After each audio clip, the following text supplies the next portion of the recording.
Olá, bom dia, boa tarde, boa noite, seja lá a hora que você estiver assistindo esta videoaula. Tudo bem com você? Espero que sim. Bom, nós estamos agora na nossa aula número 8. Como eu havia dito na nossa última aula, eu dividi em 3 aulas este período literário que se chama Romantismo. Então, a gente vai ver hoje a segunda aula dessas 3, certo? Então, para a gente relembrar o que nós vimos até então, nós trabalhamos o conceito de literatura, os gêneros literários, as figuras de linguagem, as funções da linguagem. Figuras de linguagem e funções da linguagem, principalmente em relação ao texto, e os gêneros literários também.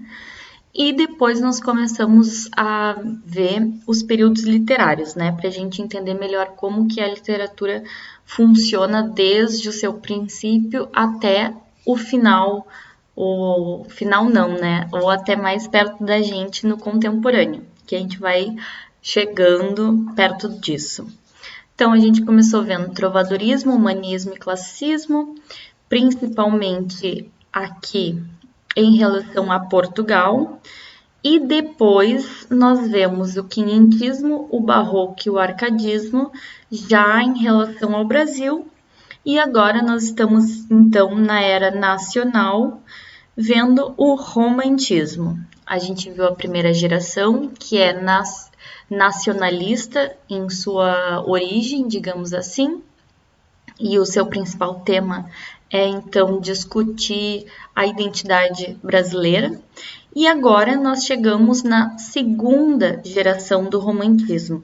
A segunda geração do romantismo, ela tem mais apego aos sentimentos. Então, é diferente do que a gente viu na fase anterior, que vai ser diferente também na fase 3. Portanto, a segunda geração do romantismo ela tem algumas características. A primeira e principal delas é o mal do século. O que seria o mal do século? É principalmente uma crise de crenças e valores que vem lá da Europa, mas também uma doença que é a tuberculose. A tuberculose nessa época, então, em 1850 por aí, que é quando a gente começa a segunda geração, ela é uma das doenças que mais mata, certo? E mata pessoas jovens também. Então a gente tem o que a gente chama de ultrarromantismo, que vai ser um período de muito egocentrismo, ou seja, falar de si mesmo, o ego, o eu centralizado. Então a gente vai ter um sentimentalismo exagerado, e dentro desse sentimentalismo a gente vai ter idealizações. Idealizações da infância e de mulheres áreas virginais, né? E vão ter algumas questões exaltadas, como a morte, o medo e a angústia.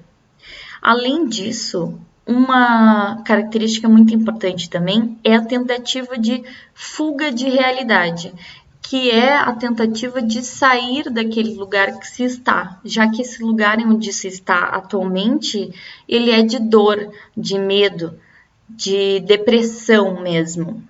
E por isso a gente tem também como característica do mal do século e dessa doença a noção de que os poetas morrem de amor, mas na verdade eles não morrem de amor, eles morrem de tuberculose em geral.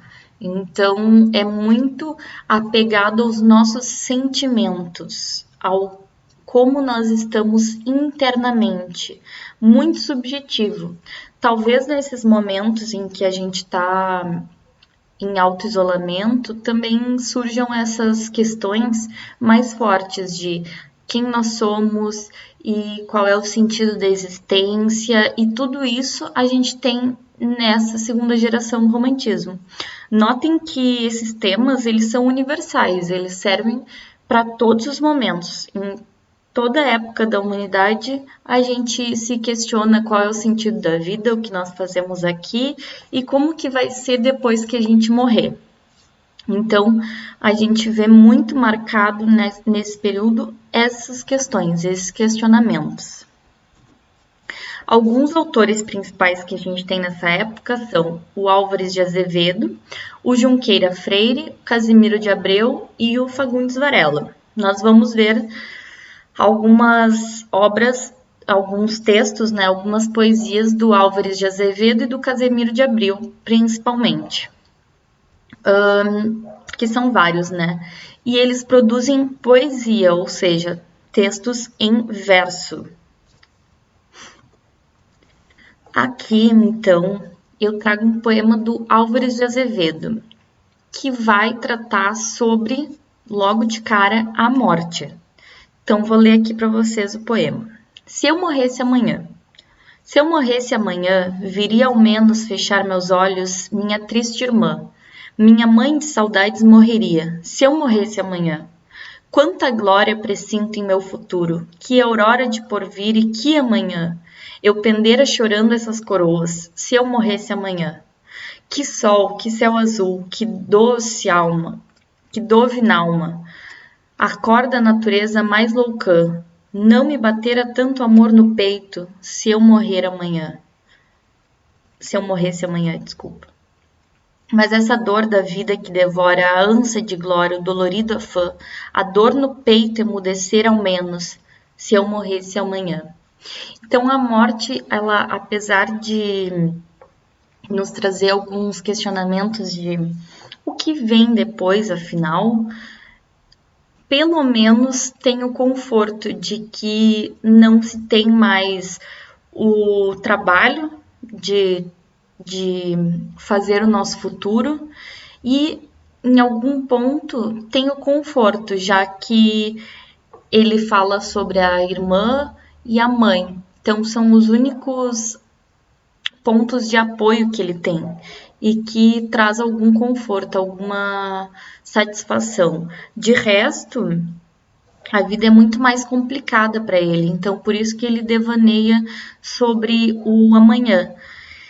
E uma característica importante é que o Álvares de Azevedo morreu muito jovem, assim como o Junqueira Freire, Casimiro de Abreu, que a gente vai ver, vocês podem notar, ó, de 31 a 52, 39 a 60. Então, eles tinham um pouco mais de 20 anos cada um na hora da sua morte. Então, eles são muito jovens e os dois morreram. O Álvares de Azevedo teve um acidente de cavalo e morreu e estava com tuberculose e morreu em consequência de infecções.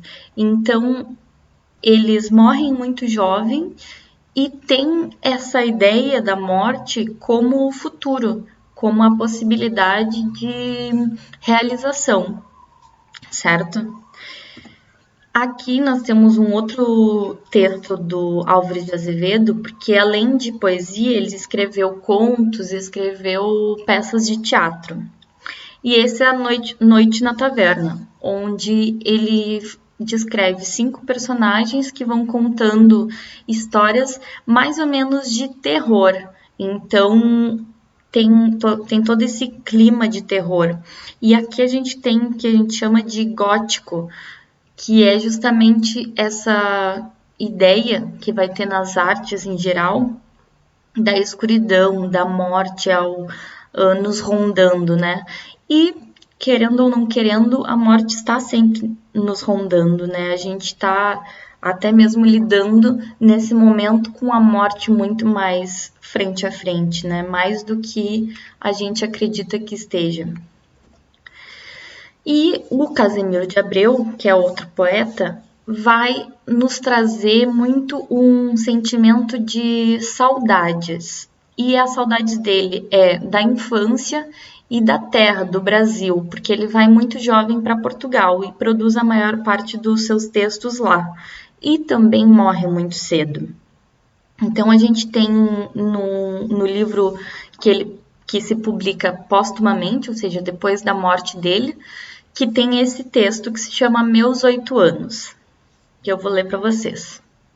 Oh, que saudades que eu tenho da aurora da minha vida, da minha infância querida, que os anos não trazem mais. Que amor, que sonhos, que flores, naquelas tardes fagueiras, à sombra das bananeiras, debaixo dos laranjais. Como são belos os dias do despontar da existência. Respira a alma inocência, como perfumes a flor. O mar é lago sereno, o céu um manto azulado, o mundo um sonho dourado, a vida um hino de amor.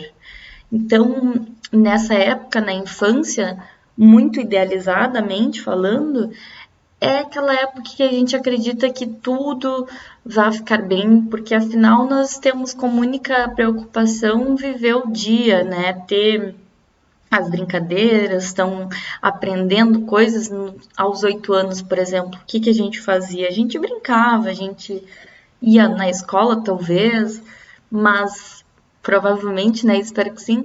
Mas as responsabilidades nós não tínhamos, responsabilidades que depois que a juventude passa a gente tem mais, né? Isso pensando num contexto de privilégio, que ele, como homem branco, provavelmente não tinha tantas responsabilidades aos 8 anos, né? Então, é disso que se fala, é dessa saudade, dessa vontade de um passado que já não existe. Então, diante de todos esses sentimentos, o que mais nos pega é a saudade do passado, portanto, né?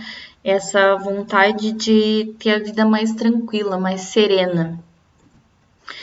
E aí eu pergunto para vocês, qual será o mal do nosso século? Já que a gente está falando de medo da morte, dessa vontade de um passado que já não volta mais, e ao mesmo tempo um medo do futuro, uma angústia, o que hoje nos faz sofrer, querer que a gente volte no passado e tema tanto o futuro, o que vem adiante, né?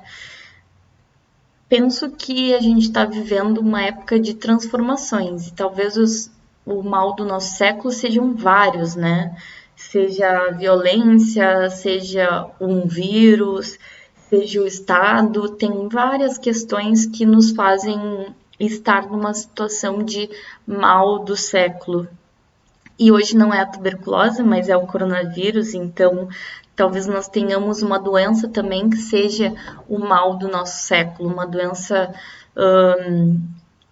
que nos abate, que a gente vê ela acontecendo, né? Para além de ansiedade e depressão, que também são doenças que estão em voga na nossa sociedade no século XXI, né? Então, essa aula é um panorama geral de como são esses sentimentos, essas questões que nos fazem refletir, né, hoje, para que a gente pense, será que muita coisa mudou? Será que em algum momento a gente deixou de ter algum mal do século ou a gente sempre tem um mal do século nos rondando, né? E mais ou menos é isto nesta aula mais curtinha, para que vocês possam pensar sobre as nossas questões e o mundo que a gente está vivendo, né? Como sempre, se vocês tiverem dúvida, entrem em contato, não só comigo, como com todas as outras educadoras e educadores, porque a opinião de vocês importa e sem vocês o Paideia não existe, certo? Muito obrigada, espero que gostem e qualquer coisa, entrem em contato.